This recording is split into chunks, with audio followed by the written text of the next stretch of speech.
kilometro.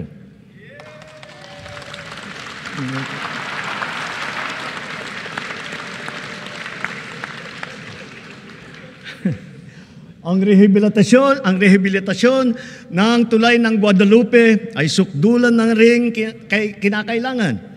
Nasa Senado pa ako. Pinag-uusapan na ito. Hindi ko papayagan tumuwid pa ito sa susunod na administrasyon. Kaligtasan na ng publiko ang nakataya. Hindi po isasara ang Guadalupe Bridge. Gagawa muna tayo ng detour bridge sa magkabilang gilid bilang pansamantalaang daanan. Kapag nagawa na at nabuksan na ang detour bridge na ito, doon pa lamang sisimulan ang trabaho sa main bridge.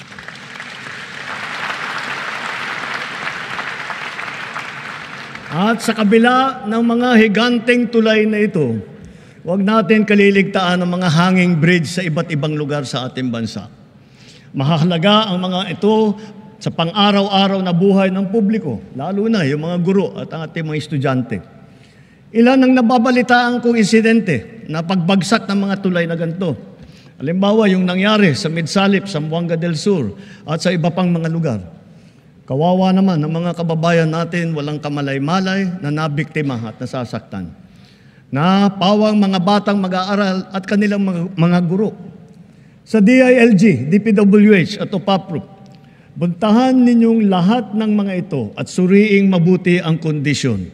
Sa tulong ng pamana at iba pang mga programa, ayusin at kumpunihin natin agad lahat sila. Sa mga proyekto, hindi natin papayagan at palalampasin ang mga katiwalian sa pangangasiwa.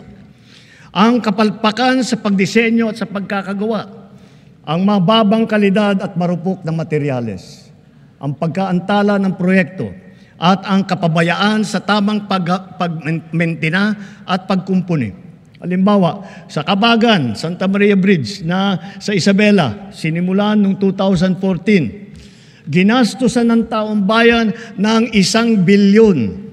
10 taon tinayo. Nung binuksan, ilang araw pa lang, giba na agad. Napakamahal. Ang tagal ginawa. Ang bilis na sira. San Juanico Bridge naman, 50 taon na nakatayo pa rin hanggang ngayon. Ganun siya katibay. Ngunit nakaligtaan naman ang wastong pagmentina at pagkumpuni sa pagdaan ng mga dekada. Nalagay patuloy sa panganib ang publiko. Hindi po dapat ganito. Sa Build Better More, hindi ang kapakanan, higit ang kapakanan at kaligtasan ng mamamayan ang napakamahalaga. At ang mga proyekto, tama dapat ang disenyo. Mataas dapat ang kalidad, natatapos sa takdang oras, at naaalagaan at namimintina na mabuti. Napakahalaga ng internet sa ating pagtahak patungo sa bagong Pilipinas.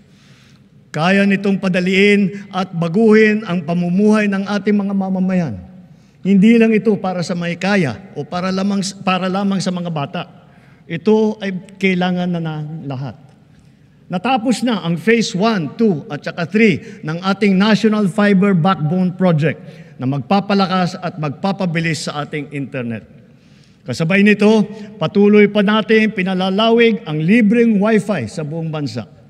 Noong Hunyo ng 2022, mga 4,000 free Wi-Fi sites lang ang meron tayo. Ngayon, halos 19,000 ang free Wi-Fi sites sa buong bansa.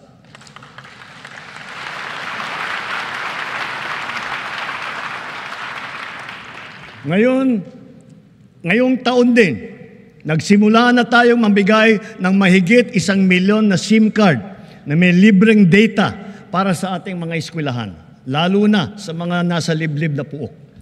At dahil pag pinaganda at pinabilis natin, dadami pa ang mga bagong tore at cell site sa mga gida. Ngunit kulang pa rin ang mga ito. Halos 12,000 pampublikong paaralan pa ang walang internet. Kaya sinusiguro ng DICT at ng DepEd na bago matapos ang taong ito, magkakaroon na ng koneksyon ng internet ang lahat ng pampublikong paaralan.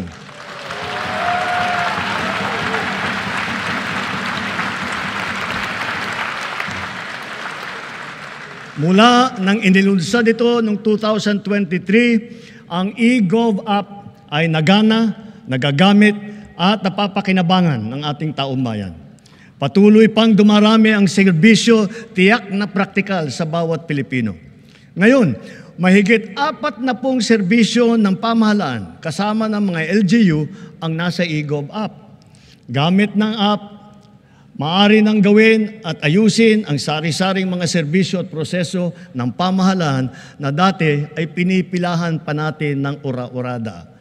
Ang renewal ng driver's license para sa PhilHealth, para sa Pag-ibig, para sa GSIS, yung mga dokumento na kailangan ng ating mga OFW, sa immigration at customs, sa declaration sa airport, kahit ang paggawa ng biodata hanggang paghahanap ng trabaho.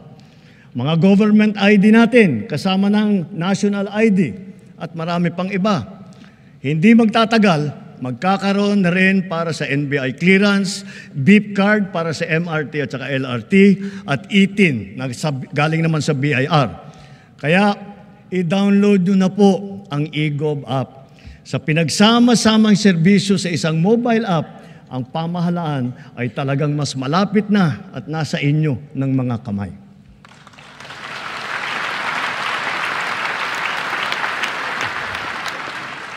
Sa LTO, alam kong tapos nyo ang paghahabol sa paggawa ng mga plaka ng motor na nabinbin mula pa noong 2014. 11 taon.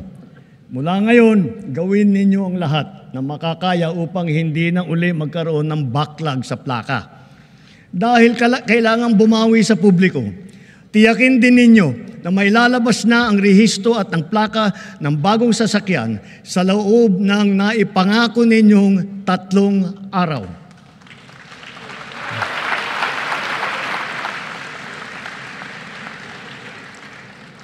Ang kapayapaan ay mahalagang pundasyon ng bagong Pilipinas. Kaya pinapatatag natin ito kasabay ng ating pag-unlad. Patuloy tayo sa pagpapatibay ng ating kapulisan at sandatahang lakas. Ang mga armamento, sasakyan, pandigma at sandata ng ating kapulisan at sandatahang lakas ay patuloy na dadagdagan, angkop sa layuning modernisasyon at komprehensibong pagtanggol ng ating kapuluan. Ang libo-libong mga nag-alsa dati laban sa pamahalaan, nagbagong buhay na at nagbabalik loob na. Tinataguyod natin kasama ang kanilang pamilya. Katuwang ang pribadong sektor, pinapaunlad din natin ang kanilang pamayanan at naglalatag tayo ng mga daan, patubig at marangal